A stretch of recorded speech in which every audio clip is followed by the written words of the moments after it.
ओम शांति। ओम शांति। ओम शांति। ओम शांति। ओम शांति। बाबा कह रहे मीठे बच्चे, यह जो पढ़ाई है जो बाप पढ़ाते हैं इसमें अथाह कमाई है। बाबा की पढ़ाई में अथाह कमाई है, इसीलिए पढ़ाई अच्छी रीति से पढ़ते रहो। लिंक कभी ना टूटे बाबा से, लिंक कभी नहीं टूटना चाहिए। कोई भी परिस्थिति आ जाए लेकिन बाबा से लिंक नहीं टूटना चाहिए। प्रश्न है, जो विनाश काले विपरीत बुद्धि हैं उन्हें तुम्हारी किस बात पर हंसी आती है? जो विनाश काले विपरीत बुद्धि होते हैं उन्हें किस बात पर हंसी आती है? उत्तर है, जब तुम कहते हो अभी विनाश काल नज़दीक है, तुम्हें हंसी आती है उन्हें कि अभी इतना प्रोग्रेस हो रहा है सारी दुनिया में और आप कहते हैं विनाश हो जाएगा। तो तुम जानते हो बाप यहाँ बैठे तो नहीं रहेंगे, बाबा तो यहाँ बैठा नहीं रहेगा। बाप की ड्यूटी है पावन बनाना।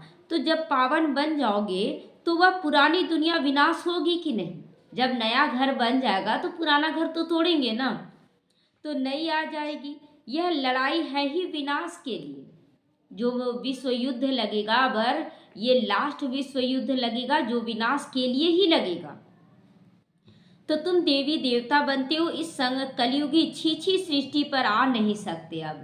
अब जब हम लोग पुरुषार्थ कर रहे हैं बाबा के ज्ञान के अनुसार, तो कलयुगी छीछी दुनिया में हम लोगों का जन्म नहीं होगा। अब जन्म होगा भी तो अच्छी दुनिया में होगा। ओम शांति। रूहानी बाप बैठ रूहानी बच्चों को समझाते हैं। बच्चे समझते हैं कि हम बहुत बेसमझ बन गए थे।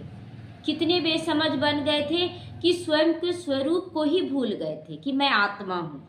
माया रावण ने कितना बेसमझ बना दिया था, यह भी बच्चे समझते हैं कि बाप को तो जरूर आना ही है। जबकि नई सृष्टि स्थापन होती है, त्रिमूर्ति का चित्र भी है जिसमें ब्रह्मा द्वारा स्थापना, विष्णु द्वारा पालना और शंकर द्वारा विनाश। क्योंकि करण करावन हार तो बाप है ना, तो बाबा ये तीनों कार्य करता है, रचता है ब्रह्मा विष्णु शंकर को। तो पहले तो क्या करता है, ब्रह्मा रचा, ब्रह्मा के अंदर पूरा ये नई ज्ञान गुण शक्तियों को धारण करवाया। उसके बाद अनेक आत्माओं की पालना कराया और बुराइयों का विनाश कराया। तो ब्रह्मा विष्णु शंकर तीनों के द्वारा कार्य कराने वाला शिव बाबा हो गया। तो एक ही है जो रचता है, तो जो करता भी है और कराता भी है, खुद भी हम लोगों को सहयोग देता है और किसी न किसी आत्मा के जरिए भी सहयोग करवा देता है। तो पहले किसका नाम आएगा? जो करता है, फिर जिस द्वारा कराते ही उसका नाम आता है। पहले शिव बाबा करता है उसका नाम आएगा, और करान जिसके द्वारा करवाते हैं उसका फिर नाम आएगा। तो करण करावन हार कहा जाता है। पहले करण हार शिव बाबा करता है, उसके बाद करवाता है। तो ब्रह्मा द्वारा नई दुनिया की स्थापना कराते। यह भी बच्चे जानती हैं कि हमारी जो नई दुनिया है जो हम अभी स्थापन कर रहे हैं, इसका नाम है देवी देवताओं की दुनिया। सतयुग में ही है देवी देवता होते हैं, किसी और को देवी देवता नहीं कहा जा सकता है। आप तो देवता के समान हैं ये बोलते हैं हम लोग, लेकिन ये नहीं बोलेंगे कि आप ही देवी देवता हैं। दोनों में अंतर हो गया। तो वहाँ मनुष्य होते नहीं, मन बुद्धि पर चलने वाले मनुष्य नहीं होते, वहाँ तो दैवी गुणों पर चलने वाले देवी देवता होते हैं। है ही एक ही देवी देवता धर्म, दूसरा कोई धर्म है ही नहीं। अभी तुम बच्चे स्मृति में आए हो कि बरोबर हम ही देवी देवता थे, ये स्मृति आ गया है। निशानियाँ भी हैं। क्या निशानियाँ हैं? मंदिरों में जो मूर्ति लगी हुई है ना, तो वो निशानियाँ हमारी ही मूर्ति हैं। इस्लामी, बौद्धी, क्रिश्चियन आदि सब की अपनी अपनी निशानी अभी तक बनी हुई है। हमारा जब राज्य था तो और कोई भी नहीं था, ये सब इस्लामी, बौद्धी, क्रिश्चियन ये सब कोई भी नहीं था। अभी फिर और सभी धर्म आ गए हैं, हमारा देवी देवता धर्म ही लोप हो गया है। जब इस्लामी बौद्धी थे तो हम लोग देवी देवता नहीं थे, नहीं हैं, और जब देवी देवता थे तो कोई धर्म नहीं था। तो गीता में अक्षर बड़े अच्छे अच्छे हैं, परंतु कोई समझ नहीं सकते हैं ना। बाप कहते विनाश काले विपरीत बुद्धि, और विनाश काले प्रीत बुद्धि गाया जाता है। तो विनाश काले विपरीत बुद्धि वो जो बाबा को देख कर, समझ कर, ज्ञान सुन कर भी चले जाते, उनके लिए विपरीत बुद्धि बोला जाएगा। जो ज्ञान को सुने ही नहीं, उनके लिए विपरीत बुद्धि नहीं होता है। तो विनाश तो इस समय होना ही है। बाप आते ही है संगम युग पर, बाप आते हैं संगम युग पर। तो बाप आते हैं तो जबकि चेंज होने का रहता है तब आते हैं। बाप तुम बच्चों को बदले में सब कुछ नया देते हैं। हम जो कुछ भी देते हैं बाबा को, हम जो कुछ भी दे रहे हैं, ये तन मन धन समय श्वास संकल्प क्या है, ये सब सब पुराना किचड़ा है। तो जो हम दे रहे हैं उसके बदले बाबा क्या रिटर्न करेगा? एकदम सत्व प्रधान नया देगा। तो वह सोनार भी है, तो धोबी भी है, तो बड़ा व्यापारी भी है। जब सोने का जेवर देते हैं सोनार को, पुराना सोने का जेवर, उसके बाद वो क्या करता है, उसका किचड़ा अग्नि में डालकर सोने को पहले शुद्ध बनाता है, गलाता है। और गलाता है तो सोना नहीं गलता है, सोने के अंदर जो किचड़ा रहता है वो गलता है। और फिर उस सोने से नया जेवर तैयार करके देता है, तो कितना सुंदर लगता है। फिर पुराना दिए थे तो कैसा था, और डिजाइन भी नया बन जाता है। तो उसी तरह हम लोग अभी जो हैं, और देवी देवता का जो स्वरूप है वो एकदम नया है स्वरूप। तो वह भी सोनार है ना, शिव बाबा भी सोनार हो गया। उसके बाद धोबी भी है, हमारे कपड़े को साफ कर रहा है। व्यापारी भी हो गया कि हमारा किचड़ा लेगा तभी वो देगा, कुछ भी देंगे उसके बदले ही वो पद्मा गुना देगा, तो व्यापारी हो गया। तो बिरला ही कोई व्यापार करे ऐसा जो देकर अपना सारा किचड़ा। इस व्यापार में तो अथाह फायदा है। वो व्यापार करते हैं तो प्रॉफिट होता है, लेकिन एक लिमिट भर। लेकिन यहाँ पर बेहद का है प्रॉफिट। तो पढ़ाई में फायदा बहुत है। इस पढ़ाई में महिमा भी की जाती है ना। पढ़ाई है कमाई, वह है जन्म जन्मांतर के लिए कमाई। तो ऐसी पढ़ाई अच्छी रीति पढ़ना चाहिए। और पढ़ाता भी बहुत सहज हूँ मैं। सिर्फ एक हफ्ता समझकर फिर भल कहाँ भी जाओ, तुम्हारे पास पढ़ाई आती रहेगी, अर्थात मुरली मिलती रहेगी। तो फिर कभी लिंक नहीं टूटेगी। अब तो देखिए बहुत इजी हो गया ना, कोर्स कर लिया और कहीं भी है तो मोबाइल से भी मुरली पढ़ सकते हैं, सुन सकते हैं, हर तरह से आ रहा है। तो यह है आत्माओं की परमात्मा के साथ लिंक। लेकिन इसका मतलब ये नहीं है कि अगर आपको सुविधा है तो भी आप घर पर पढ़ रहे हैं, नहीं। कोशिश करना है, अगर मेरे पास टाइम है और सुविधा है तो हम सेंटर पर जाएं सुनने के लिए। नहीं टाइम है या मजबूरी है तो फिर मोबाइल से पढ़ लें। तो गीता में भी अक्षर है, विनाश काले विपरीत बुद्धि विनश्यन्ति प्रीत बुद्धि विजयंती। तो विनाश काले विपरीत बुद्धि नहीं रखना है, चाहे आप आए या ना आए, लेकिन प्रीत बुद्धि कहीं भी रह सकते हैं। तो तुम जानते हो इस समय मनुष्य एक दो को काटते मारते रहते हैं। इन जैसा क्रोध या विकार कोई में होता ही नहीं। यह भी गायन है ना, द्रौपदी ने पुकारा। द्रौपदी कब पुकारती? पहले पुकारी? पहले नहीं पुकारी। पहले तो वो अपने परिवारजनों को पुकारी, पतियों को पुकारी, उसके बाद 5 जो दरबारी थे उन लोगों को, काका मामा चाचा सबको पुकारी। उससे बाद कोई नहीं देखा, खुद को फिर दिखाई, साहस दिखाई। जब खुद का भी खत्म हो गया तब वो कृष्ण को पुकारी। आज हमारी स्थिति भी वही है। हम लोग चारों तरफ से आधार ढूंढते हैं, जब आधार खत्म होता है ना तब हम बाबा को पकड़ते हैं। तो बाबा ने समझाया ना, तुम सब द्रौपदियाँ हो, वही द्रौपदियाँ हैं। भगवानुवाच, बाप कहते बच्चे अब विकार में नहीं जाओ, मैं तुमको स्वर्ग में ले चलता हूँ। तुम सिर्फ मुझ बाप को याद करो। अब विनाश काल है ना, किसकी भी सुनते नहीं, लड़ते ही रहते हैं। कितना उनको कहते शांत रहो, परंतु शांत तो रहते नहीं है, लड़ाई करते रहते हैं। बोलते हैं ना कि शांत हो जाओ, शांत हो जाओ, लेकिन वो बोलते नहीं, हम तो जवाब देकर ही रहेंगे। लड़ाई करते हैं। अपने बच्चों आदि से बिछुड़कर लड़ाई के मैदान में जाते हैं। लड़ाई के मैदान में बच्चे, बीवी बच्चों को छोड़कर और लड़ाई के मैदान में जाते हैं। कितने मनुष्य मरते ही रहते हैं। मनुष्य की कोई वैल्यू नहीं है। आज देखिए तुरंत काट दिया जाता है, मार दिया जाता है, क्या वैल्यू है? तो मनुष्य की कोई वैल्यू नहीं है। अगर वैल्यू है, महिमा है, तो इन देवी देवताओं की। देवी देवताओं को कोई काट नहीं सकता, मार नहीं सकता, वहाँ हिंसा होता ही नहीं है। तो अभी तुम बनने का पुरुषार्थ यही कर रहे हो। देवी देवता तुम्हारी महिमा वास्तव में इन देवताओं से भी जास्ती है। क्यों देवताओं से भी जास्ती है? क्योंकि जब देवी देवता बन जाएंगे तो वहाँ पुरुषार्थ नहीं चलेगा, वहाँ प्रारब्ध चलेगा। और प्रारब्ध जो होता है वो धीरे धीरे खा खा के खत्म करेंगे। और अभी जो चल रहा वो पुरुषार्थ चल रहा, ये बढ़ रहा है। तो तुमको अभी बाप पढ़ा रहे, कितना ऊंचा पढ़ाइए। पढ़ने वाले बहुत जन्मों के अंत में बिल्कुल ही तमो प्रधान बन गए। अभी हम जो पढ़ने वाले हैं एकदम तमो प्रधान बन चुके, मतलब बोलते ना एकदम बुढ़ापा आ गया ना, तो वो बुढ़ापे में पढ़ते हैं। तो मैं तो सदैव तमो प्रधान ही हूँ। बाप कहते मैं तो सदा सतो प्रधान हूँ। सी बाबा सदा सतो प्रधान, क्योंकि वो जन्म मरण में नहीं आता है। बाप कहते मैं तुम बच्चों का ओबीडियंट सर्वेंट बनकर आया हूँ। विचार करो हम कितने छीछी बन गए हैं। बाप ही हमको वाह वाह बना रहे हैं। कैसे बन गए थे? मांगने वाले कितना बने थे, किसी न किसी आधार को ढूंढते थे, लेकिन आज बाबा देने वाला बना रहा है, दे रहे हैं और ही खुशी मिल रही है देने से। तो भगवान बैठ मनुष्यों को पढ़ाकर कितना ऊंचा भी बनाते हैं। बाप खुद कहते मैं बहुत जन्मों के अंत में तुम सबको तमो प्रधान से सतो प्रधान बनाने आया हूँ। अभी मैं तुमको पढ़ा रहा हूँ। बाप कहते मैंने तुमको स्वर्गवासी बनाया, तुम फिर नरकवासी कैसे बने? किसने बना दिया तुम्हें नरकवासी? आज देवी देवता का फोटो देखकर मन में महसूस होता है कि हम क्या थे और कैसे ये बन गए। विश्वास भी नहीं होता है कि हम देवी देवता थे।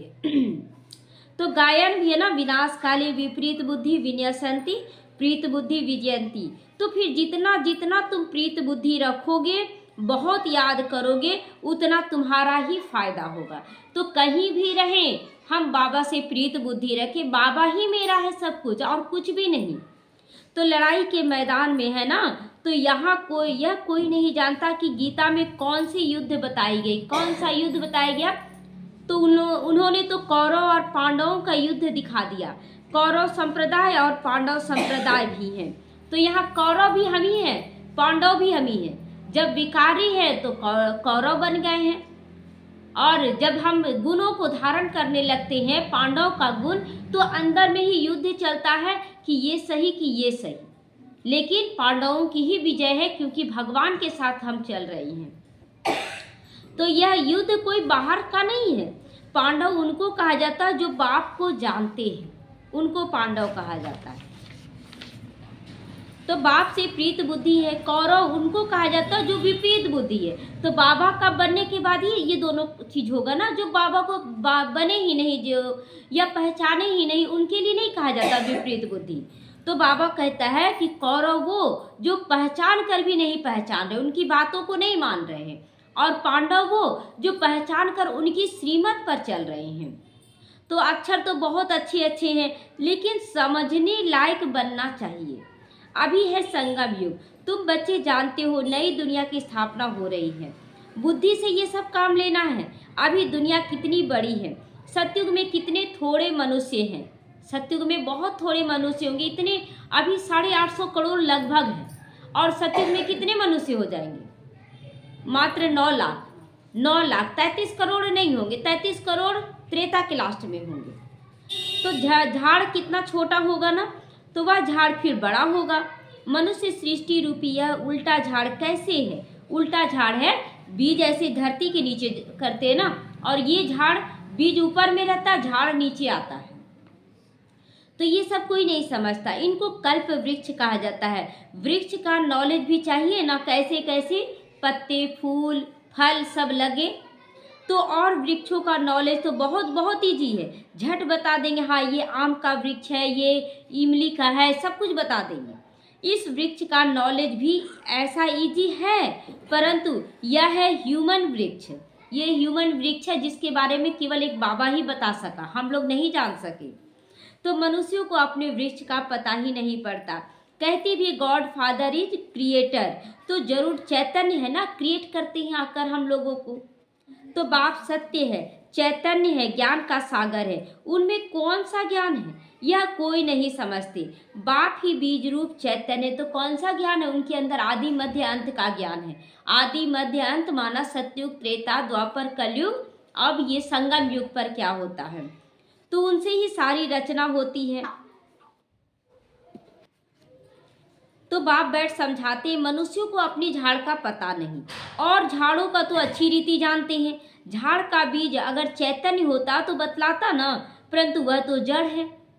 झाड़ का बीज अगर जैसे आम का बीज है तो वो तो चैतन्य नहीं है, तो वो थोड़ी बताएगा कि मेरे वृक्ष में कितना फल लगेगा, कितने फूल लगेंगे, कितने टाइम के लिए है, कुछ नहीं बता सकता है वो। लेकिन ये चैतन्य बीज शिव बाबा सब कुछ बता रहे। ये 5,000 साल का झाड़ है, इसमें इतना लोग इतना जन्म लेंगे, इतना लोग इतना जन्म लेंगे, सब कुछ बताया जा रहा है। तो अब तुम बच्चे ही रचता और रचना के राज को जान गए हो। यह है सत्य है, चैतन्य है, ज्ञान का सागर है। चैतन्य में जो बातचीत कर सकते हैं ना, चैतन्य में तो हम बातचीत कर सकते, एक दूसरे से, बाबा से भी बातचीत करते हैं। तो मनुष्य का तन सबसे ऊंच और अमूल्य गाया जाता है। लोग बोलते हैं ना, मनुष्य तन अनमोल रे, माटी में इसको ना घोल रे। तो क्या है, ये अनमोल हर जन्म नहीं, ये जन्म अनमोल है। जब हम बाबा को पहचान गए हैं और फिर भी हम देवभान में हम फंस जाते हैं, ये बहुत बड़ा गलती है।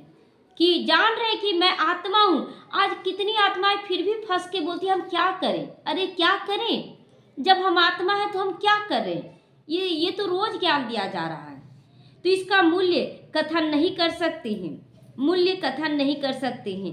बाप आकर आत्माओं को समझाते हैं, तुम रूप भी हो और बसंत भी हो। तो रूप और बसंत जान रहे हैं ना, रूप बनना है, ज्ञान गुण शक्ति का स्वरूप बन जाना है। पहले खुद को धारण करवाना है, उसके बाद हम दूसरों को भी सिखलाएं तो वो बसंत का रूप होता है।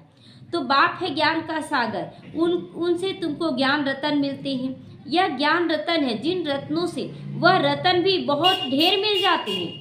बाबा कहता है ना कि जो ज्ञान रतन है, अगर इसको तुम धारण कर लेते हो तो जो सोना चांदी हीरा मोती के पीछे लोग भाग रहे हैं, उससे कहीं गुना ज़्यादा हम लोगों को मिलेगा। उसके पिछाड़ी नहीं भागना है। लक्ष्मी नारायण के पास देखो कितने रतन है पहने हुए, देखते हैं ना कितना पहने हुए रहते हैं लक्ष्मी नारायण। अब सोचिए जितना पहने हुए क्या उतना ही होगा उनके पास, अथाह होगा। तो हीरे जवाहरतों के महल में रहते वो लोग, नाम ही है स्वर्ग, जिसके तुम भी मालिक बनने वाले हो। याद दिला रहा है बाबा कि लक्ष्मी नारायण ही केवल नहीं, हम सब वहाँ के मालिक बन रहे हैं। कोई गरीब को अचानक बड़ी लॉटरी मिल जाती है तो वो तो जैसे क्या बन जाता है, बहुत बड़ी लॉटरी मिल गई तो क्या हो जाता है, बोलते पागल हो गया है ना। तो बाप भी कहते तुमको तो विश्व की बादशाही मिलती है, तो माया कितना अपोजिशन भी करती है। जब पता पड़ता है कि हम लोग सत्यु के मालिक बनने वाले, तो अचानक ही सब कुछ क्या करते, त्याग तपस्या सेवा सब करने लगते हैं। अब बाहर वाले क्या बोलते, लगता है पागल हो गया। देखो ना ओम शांति में जाकर ये छोड़ रहा है वो छोड़ रहा है, बोलता है ना नहीं खाएगा तो क्या हो जाएगा, इन लोगों को कुछ समझ में नहीं आ रहा, तो पागल का नाम देते, आप पोजीशन करते, विरोध करते। जबकि अच्छा उन लोगों को तो कोई फायदा या नुकसान है नहीं, हम जो करें, लेकिन उसमें भी उनको अपोजिशन होता है। तो तुमको आगे चल पता पड़ेगा कि माया कितने अच्छे अच्छे बच्चों को भी हप कर ले रही है। ये पता पड़ेगा, अच्छे अच्छे बच्चे, नाम समझिए अच्छे अच्छे बच्चे। तो अच्छे अच्छे बच्चे कौन, जो नए बच्चे उनके लिए नहीं बोला जा रहा है, जो वरिष्ठ है, वरिष्ठ जिसके नाम से हम लोग गुणगान करते, ये तो संपन्न बन गए, ये तो संपूर्ण बन गए, वैसे अच्छे अच्छे बच्चों का नाम बाबा बोलता है कि वैसे अच्छे अच्छे बच्चों को भी माया क्या करेगी, लास्ट में हप कर लेगी, मतलब गिरा देगी, एकदम खा लेती है। तुमने सर्प को देखा, मेढक को कैसे पकड़ता है, एकदम लगता है जैसे पूरा निगल जाता है सर्प। तो जैसे गज को भी ग्राह हप कर लेता है, तो सर्प मेढक को एकदम सारे का सारा हप कर लेता है। माया भी ऐसा ही करेगी, बच्चों को जीते जी पकड़कर एकदम खत्म कर देगी। फिर कभी भी बाप का नाम भी नहीं लेते हैं, बाप का नाम भी नहीं लेंगे वैसे बच्चे कि इतना बड़ा समस्या आ गया क्या करें, वो नाम तक क्या करें, इतना बड़ा समस्या बाबा कहाँ ठीक कर रहा है, ऐसे ऐसे विचार उनके उत्पन्न होने लगेंगे। तो योग बल की ताकत तुम्हारे में कम है, ज्ञानी तो बहुत बहुत बन गए हो, लेकिन योग बल नहीं है। तो सारा मदार योग बल पर है। ताकत कितना आप जमा कर रहे हैं कि कोई भी परिस्थिति हमें हिला ना सके। तो जैसे सर्प मेढक को हप करता है, तुम बच्चे भी सारी बादशाही को हप कर सकते हो, करते हो। ये भी बाबा कह रहा है। जैसे माया को ताकत है हप करने का, वैसे हम बच्चों को भी ताकत है हप करने का, पूरा विश्व का बादशाही। लेकिन कौन जीतेगा कौन हारेगा समय बतलाएगा। तो सारे विश्व की बादशाही तुम सेकंड में ले लोगे, ये भी बाबा गारंटी दे रहा है। बाप कितना सहज युक्ति बताते, कोई हथियार आदि नहीं है तुम्हारे पास। बाप कहते ज्ञान योग के अस्त्र शस्त्र मैं देता हूँ तुम्हें, ज्ञान योग के। उन्होंने फिर स्थूल हथियार दे दिए हैं। तुम बच्चे इस समय कहते हो हम क्या से क्या बन गए थे बाबा, जो चाहे सो कहो, हम ऐसे थे जरूर। अब जो कहो, लेकिन हम तो थे ऐसे, भले थे परंतु मनुष्य ही, परंतु गुण और अवगुण होते हैं ना। गुण और अवगुण, गुण से देवी देवता, अवगुण से मनुष्य बन गए, विकारी बन गए। देवताओं में दैवी गुण, इसीलिए उन्हों की महिमा गाते हैं। आप सर्वगुण संपन्न, 16 कला संपूर्ण, संपूर्ण निर्विकारी, मर्यादा पुरुषोत्तम और डबल अहिंसक। तो हम निर्गुण हारे में कोई गुण ना ही इस समय गाते हैं। कितना उल्टा हो गया। तो इस समय सारी दुनिया ही निर्गुण बन गई, अर्थात एक भी देवताई गुण नहीं है। बाप जो गुण सिखलाने वाला है उनको ही नहीं जानते, इसीलिए कहा जाता है विनाश काले विपरीत बुद्धि। अब विनाश तो होना ही है संगम युग पर, जबकि पुरानी दुनिया विनाश होती है तब नई दुनिया भी स्थापन होती है। दोनों कार्य चल रहा है, अंदर में बुराई विनाश हो रहा है तो दैवी गुण धारण भी तो कर रहे हैं देने का। तो इसको कहा जाता है विनाश काल, यह अंतिम विनाश। फिर आधा कल्प कोई लड़ाई आदि होती ही नहीं, मनुष्यों को कुछ भी पता नहीं। विनाश काले विपरीत बुद्धि, तो जरूर पुरानी दुनिया का विनाश करेंगे। तो इस पुरानी दुनिया में कितनी आपदाएं आती रहती है, मरते ही रहते हैं। बाप इस समय की हालत बतलाते हैं। अभी देखिए चारों तरफ कितना लड़ाई लग रहा है, कितने लोग एक दूसरे को मार रहे हैं, काट रहे हैं जगह जगह। तो बोलते वहां ना हो रहा है, अरे चिंगारी लगी है और झाड़ सूखा हुआ तो आग लगने में देर लगेगी क्या। फर्क तो बहुत है ना। आज भारत का क्या हाल है, कल भारत क्या होगा। आज यह है, कल तुम कहाँ रहोगे, कहाँ रहेंगे कल सतयुग में रहेंगे।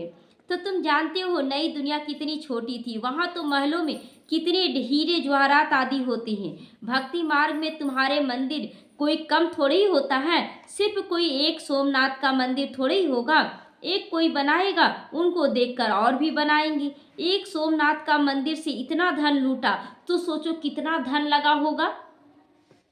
तो फिर बैठकर अपना यादगार बनाया। तो दीवारों में पत्थर आदि लगाते हैं, इन पत्थरों की क्या वैल्यू होगी दीवारों में। आज टाइल्स मार्बल लगाते हैं ना, तो बाबा उसी पर कह रहा है। तो इतने छोटे से हीरे का दाम कितना हो गया। आज एक छोटा सा हीरा लेने जाइए तो कितना दाम लग जाता है। तो बाबा जौहरी था ना, एक रत्ती का हीरा होता था 90 रुपया रत्ती, उस समय 90 रुपया रत्ती। अब अभी तो कितना हजार हो गया होगा ना, कितना लाख हो गया। तो अभी तो उसकी कीमत हजारों रुपया है, मिलते भी नहीं है और पूरा उतना हीरा मिलता भी नहीं है। कोई हीरे जैसा गुण ही नहीं है किसी के अंदर जो हीरा इतना क्रिएट हो। तो बहुत वैल्यू बढ़ गई ना। इस समय विलायत आदि तरफ धन बहुत है, परंतु सत्युग के आगे यह कुछ भी नहीं। कहता है कि कितना भी धन हो जाए लेकिन सत्युग के आगे ये कुछ भी नहीं। तो अब बाप कहते विनाश काले विपरीत बुद्धि है सब, जो भाग रहे हैं दुनिया के वस्तु वैभवों की ओर। तुम कहते हो विनाश समीप है, मनुष्य हंसते हैं। बाप कहते मैं कितना समय बैठा रहूंगा, मुझे कोई मजा आता है क्या यहाँ पर तुम्हारे गुण अवगुण को देखने में। मैं तो ना सुखी हूँ ना दुखी हूँ, मेरे ऊपर ड्यूटी है पावन बनाने की, टाइम लेकर आया हो बाबा।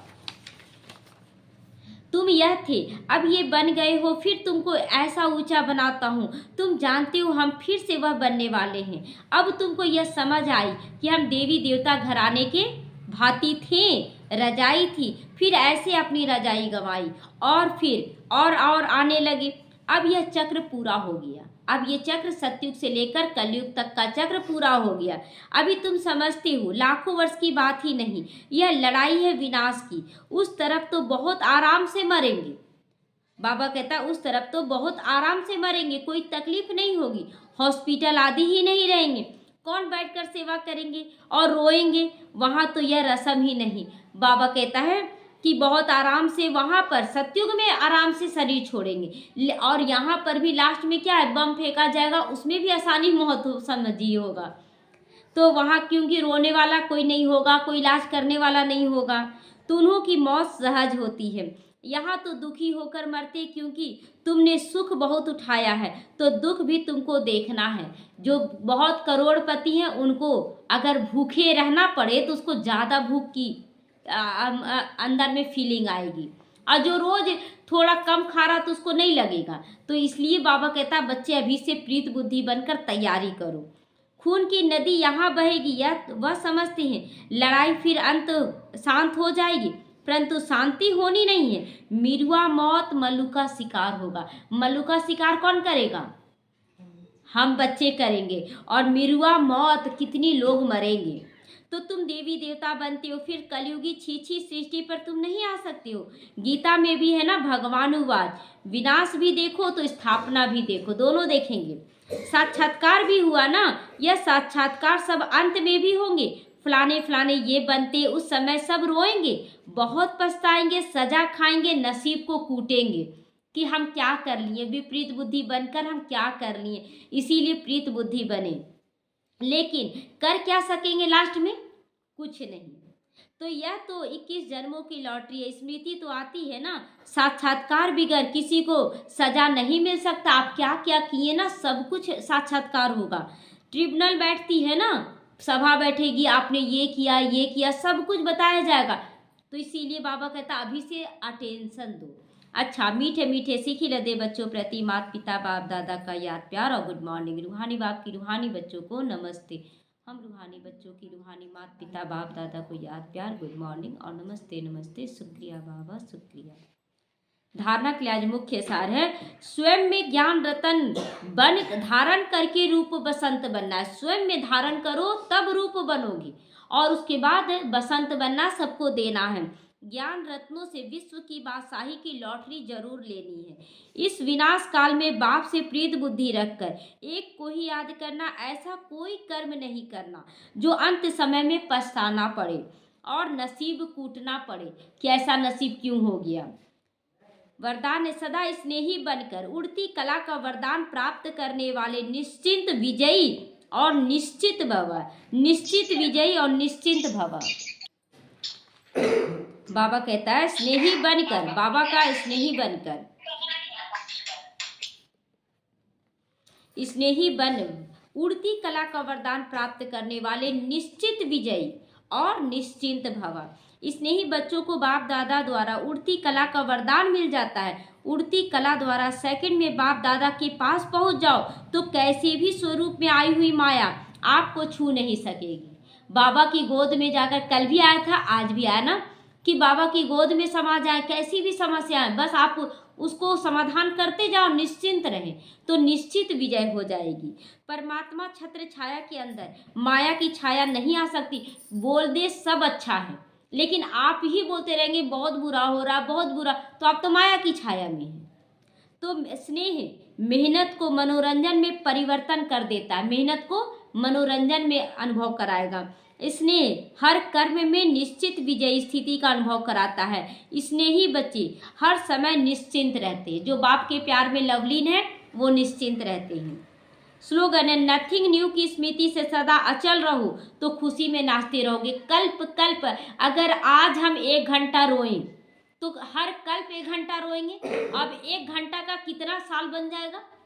तो इसलिए स्मृति स्वरूप बने कि हमें रोना नहीं, हंस हंस कर पार करना हर चीज को। ओम शांति। कल सुन रहे थे देवदत्त की जो माँ थी ना, सिद्धार्थ और देवदत्त का कहानी सुने होंगे ना। तो जो देवदत्त की माँ थी जीवन भर अपने बेटे को संस्कारित नहीं की, उसको केवल लड़ना झगड़ना और हड़पना सिखाई। देवदत्त की माँ मंगला नाम था, और जानते हैं लास्ट में इतना बीमारी से तड़पने लगी, उसको कोई देखने वाला तक नहीं रहा, और अपना सारा जो पाप की थी याद करने लगी, और बेटे को बोली कि अगर तुम सही रास्ते में चलते हो तो ठीक है, नहीं तो तुम भी भोगोगे। तो बेटा गुस्साया भी कि माँ होकर हमको श्रापित कर रही हो। तो बोले श्रापित नहीं, सावधानी दे रहे हैं। सो देखो आज मेरा क्या हालत हो गया, और तड़प तड़प कर फिर शरीर छोड़ी। तो इसीलिए देखिए, अगर पूरा जीवन जन्म से मृत्यु तक अगर आप चेक करेंगे ना, तो अपने कर्मों को सुधार लीजिए, नहीं तो सजा हमें अपने आप मिलेगा। चलिए सभी एकाग्र हो जाएंगे। हम सभी बच्चे एकाग्र हो जाएं। हाथ में भोग की थाली लेकर उड़ चलें, बाप दादा के पास पहुंच जाएंगे। सफ़ेद प्रकाश की दुनिया में, सूक्ष्म तन में, जहाँ बाप दादा बैठे हैं। बाप दादा हम सबको दृष्टि दे रहा है, पावरफुल दृष्टि दे रहा है। और हम सभी निश्चय बुद्धि आत्माएं हैं। माया का कैसा भी रूप हो, हम अचल अडोल आत्माएं हैं। बाप दादा की दृष्टि भोग पर पड़ रही है। भोग का एक एक कण दिव्यता से भरपूर हो रहा है।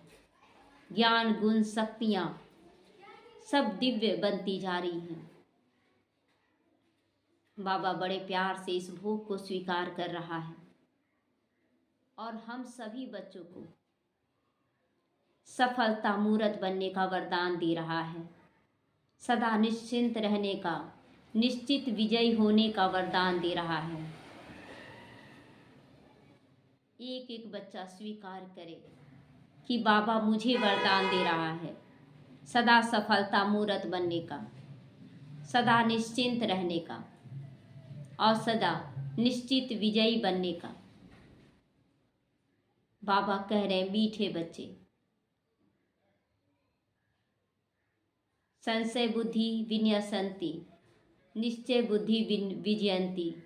सदा इसी नशे और निश्चय में रहो कि बाबा मिला है, मेरे साथ सब कुछ अच्छा होना है। बड़े प्यार से बाबा हम सबको अपने हाथों से भोग खिला रहा है और शक्ति भर रहा है।